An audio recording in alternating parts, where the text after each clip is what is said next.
তক্ষকের নাম কম বেশি অনেকেই শুনেছেন। বনাঞ্চলে এদের বসবাস। অনেকটা গিরগিটির মতো দেখতে।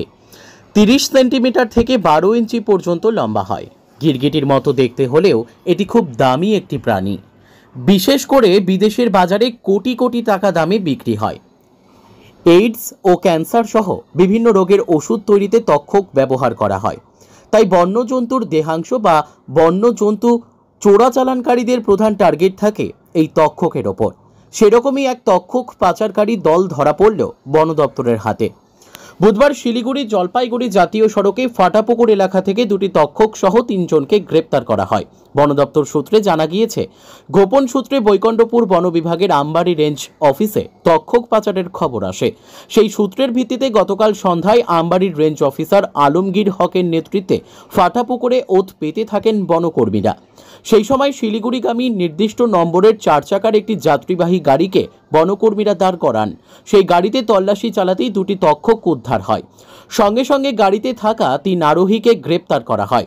ধৃত 3 জনকেই আলিপুরদুয়ারের বাসিন্দা বলে জানা গেছে। তবে তদন্তের স্বার্থে তাদের নাম জানায়নি বন দপ্তর। এছাড়া পাচারের কাজে ব্যবহৃত 4 চাকার গাড়িটিও বাজেয়াপ্ত করা হয়। রেঞ্জার আলমগীর হক বলেন, গোপন খবরের ভিত্তিতে অভিযান চালিয়ে দুটি তক্ষক সহ 3 জনকে গ্রেপ্তার করা হয়েছে।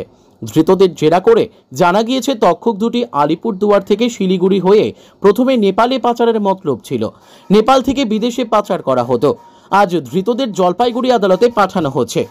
এই পাচার চক্রে কারা জড়িত এবং কতদূর বিস্তৃত তা জানার চেষ্টা করছে বন দপ্তর। গতকাল সন্ধেবেলায় আমাদের কাছে গোপন সূত্রে খবর ছিল, আমরা ফাটাপুকুর থেকে এটাকে ধরি আর কি। ধরেছেন কজন অ্যারেস্ট আছে? আপাতত 3 জন অ্যারেস্ট করা হয়েছে।